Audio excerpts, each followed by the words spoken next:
Estamos de volta! E hoje a gente vai conversar sobre Medeia, do Eurípides. Esse livro aqui faz parte dos meus livros escolhidos para o Desafio Livrada. Na segunda categoria, se eu não me engano, era justamente para a gente escolher um texto, um teatro grego.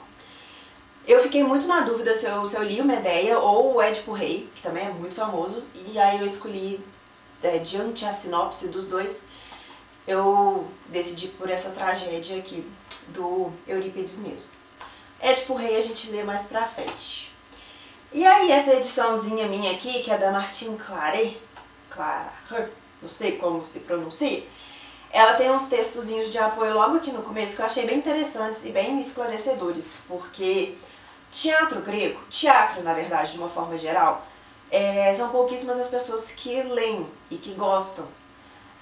O teatro grego então nem se fala, né, das tragédias e tudo mais, porque ele envolve deuses e heróis e aquela questão do mito, e é gente pra caramba, né? Se você tem um pouquinho de conhecimento da mitologia, é gente demais. Inclusive, para me ajudar na leitura desse texto, eu usei como texto de apoio esse aqui do livro de ouro da mitologia, e que a gente tem uma passagem aqui no capítulo 17, que é sobre o Velocino de Ouro, que é justamente a Medeia e Esão. E aí tem a história aqui com mais detalhes da história da Medeia, porque esta parte aqui do Eurípides é, na verdade, a conclusão de toda essa história. Inclusive, também é importante ressaltar que a conclusão que a gente tem aqui, ela é um pouquinho diferente da que a gente tem aqui. Mas, num conjunto de assunto, é a mesma coisa. Então, vamos lá. Bom, pra quem não sabe, Medeia foi lançado, e eu também não sabia, mas Medeia foi lançado em 431 a.C., é antigo pra caramba, e desde então a Medeia ficou conhecida como uma das personagens femininas mais importantes do teatro. E sobre o teatro em si, é interessante saber que, assim, você tem vários entendimentos sobre ele.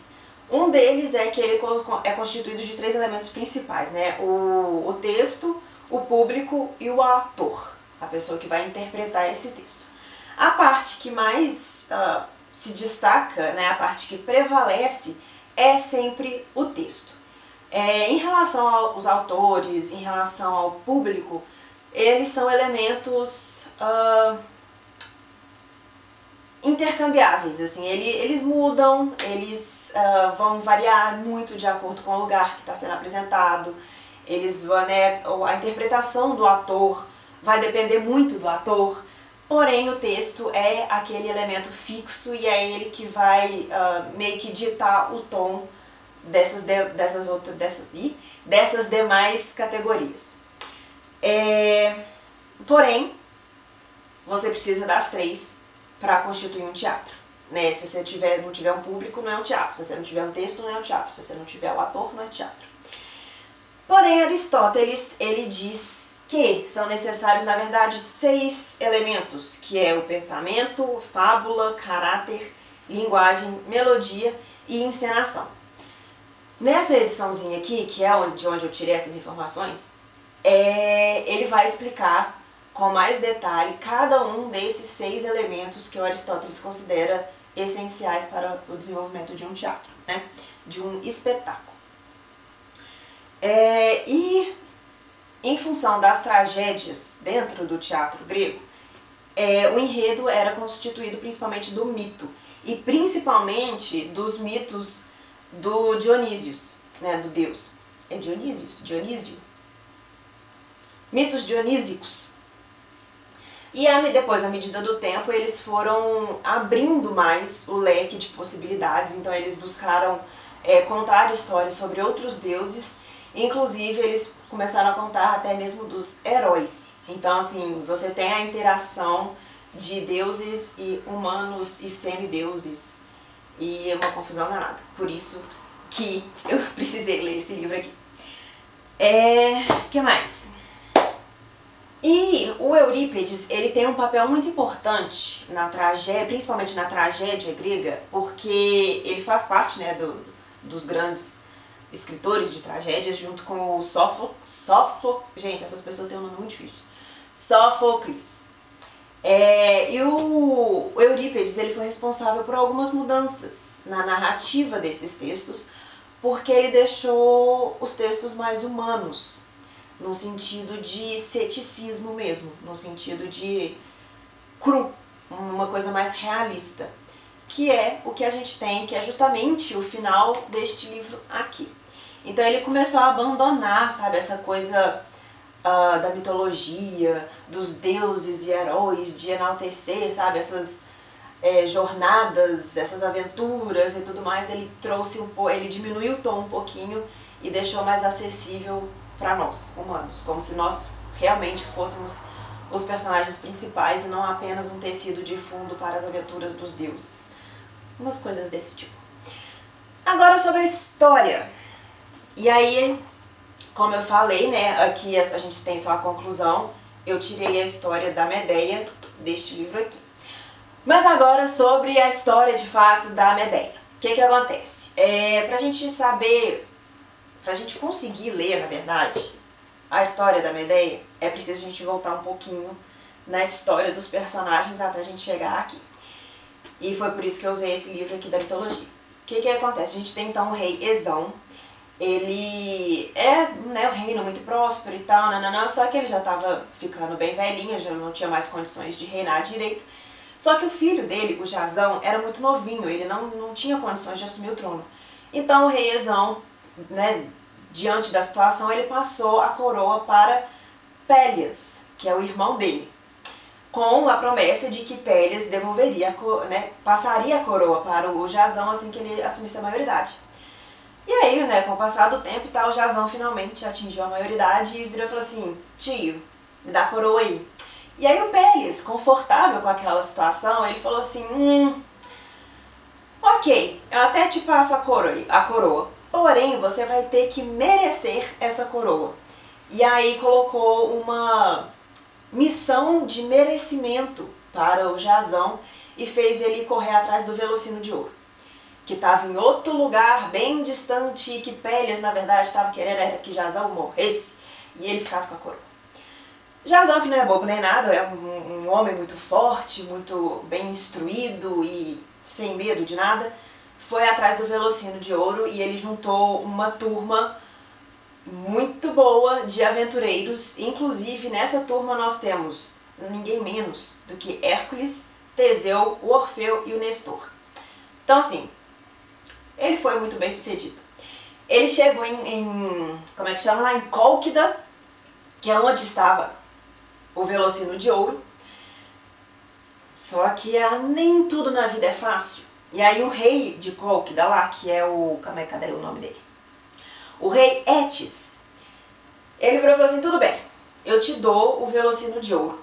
Porém, você vai ter que merecer o Velocino de Ouro. Né? Você vai ter que cumprir essas tarefas aqui, é como se fossem os 12 trabalhos de Hércules, sabe?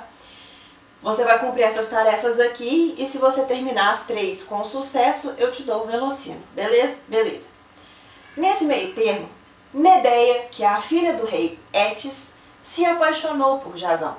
E ela é um ser que tem poderes, ela é um ser poderoso. E ela falou assim: quer saber? Eu te ajudo a cumprir esse desafio aí. E o Jazão foi muito bem sucedido, ele conseguiu cumprir as tarefas, ele conseguiu o Velocino de Ouro, ele retornou para o reino dele, entregou o Velocino de Ouro para Pélias e o Pélias teve que devolver a coroa. Só que aí, durante a comemoração ali e tal, Jazão virou e falou assim: Medeia, meu amor, você é um ser iluminado, um ser de poderes, você poderia, por favor, devolver juventude para o meu pai, que está ali, ó, quase morrendo? Aí ela: claro, meu amor. Aí fez as magias dela e ele rejuvenesceu milhões de anos lá e ficou pleno. As filhas do Pélias, né, sabendo dessa capacidade da Medeia, dos poderes e que foi um feitiço muito bem sucedido, pediram a mesma coisa para o Pélia. Só que a Medeia sabia que o Pélia era um sacana, que ele não queria devolver a coroa pro Jazão, que estava com essa coisa de... fez ele ir lá atrás do Velocino de propósito, enfim. Medeia Falou assim, claro, eu ajudo, eu vou envelhecer o Pélias, rejuvenescer o Pélias, com todo o prazer. Claro que não, né, gente? Medeia, na verdade, matou o Pélias em nome de Jasão. E as filhas ficaram possessas, né? E juraram vingança, porque ela era tudo assim, né? 880. Ou se ama ou se odeia e mata. Daí a Medeia e Jasão com os filhos chisparam fora lá do reino e foram se esconder em Coríntio. Aí com o passar do tempo ali de refugiados e tal, aí a gente entra aqui já no livro. O Jasão, sacana pra caramba, teve um desencanto pela Medeia ali, não queria mais saber dela e acabou se apaixonando pela princesa de Coríntio. E a Medeia falou assim, sacana, né? Eu te ajudo a pegar o Velocino de Ouro, dou idade lá pro seu pai, faça ele ser jovem de novo, mato o seu tio que tava te sacaneando e agora você vai me pegar a princesinha ali e me deixar aqui de lado? Medeia tava com sangue no olho, virou e falou assim, quer saber? Fica com a princesa aí, eu vou vingar aqui vocês. E foi isso que ela fez. Ela se vingou de Jasão, matando a princesa, matando seus próprios filhos, pois é, e depois ela fugiu com o pai do Teseu para viver lá no reinado dele. E é assim que acaba a história. É tipo, tragédia grega, assim, power, né? Super tragédia. Uma coisa assim que me chamou muita atenção nesse livro é justamente a Medeia. Não tem como você não ficar louco com essa mulher. É uma mulher muito forte, é uma mulher consciente do que ela tá fazendo, ela sabe o que ela tá fazendo, ela sabe que dá ruim matar o filho, mas ela faz mesmo assim, entendeu? Ela tem plena consciência das ações, das palavras que ela fala, a todo momento ela deixa isso muito claro na história, ela sabe do poder que ela tem, da capacidade dela. E se você pensar que isso foi escrito em 430 a.C., é maravilhoso, é sensacional. E tem aquela coisa que eu falei, né, do Eurípides, o importante papel que ele teve nessa humanização da história. Por mais assim que a gente saiba, quando a gente conhece de fato as histórias dos deuses e dos mitos e tudo mais, a gente sabe que os deuses não eram lá a flor que se cheira, né? Que eles têm umas doideiras assim também. Mas o filicídio, né, o ato do pai ou da mãe de matar os próprios filhos é uma coisa tipo assim, seria uma característica humana, né, uma falha humana, coisa que deuses não fariam, por mais que eles tenham feito isso várias vezes ao longo da vida. Mas é uma característica que ele já colocou nos textos dele, então assim, é muito legal, é mínimo, o livro é mínimo, mas ele é muito forte, ele é muito, assim, muito bem escrito, ele tem as ideias bem colocadas, o papel da Medeia é esse mesmo, é tipo assim, é uma mulher meio doida. Eu não sei se eu comentei, que aqui neste daqui, o final que a gente tem é diferente. Quem matou os filhos não foi a Medeia, foi uma outra pessoa. Então, tipo assim, foi meio que uma forma de aliviar esse choque, né, cultural de narrar o que de fato, talvez, sei lá, aconteceria lá naquela época. E, se eu não me engano, é a primeira vez que a gente tem na literatura mundial o filicídio, né, o ato da mãe matar os próprios filhos. Me corrijam se eu estiver errada, mas é muito louco, né, você pensar que tipo, é 430 a.C. Você tem noção do que é isso, gente? É muito tempo. Mas enfim, eu achei muito legal esse livro. Eu fiquei super feliz que eu dei preferência, né, pro Medeia e não pro Édipo Rei. Não desmerecendo o Édipo Rei, tá? Mas é muito rápido de ler, é muito fácil. Eu achei muito bom de ter tido essa história aqui por trás, né, de ter ajudado no compreendimento aqui da história. Mas eu achei muito legal, de verdade, assim, gostei da Medeia. A Medeia é parceira aqui. Mas é isso, mais um item concluído do Desafio Livrada. Não sei se eu vou conseguir terminar, mas força e esperança, com muita dedicação nós vamos terminar. Mas é isso, eu espero que vocês tenham gostado e até o próximo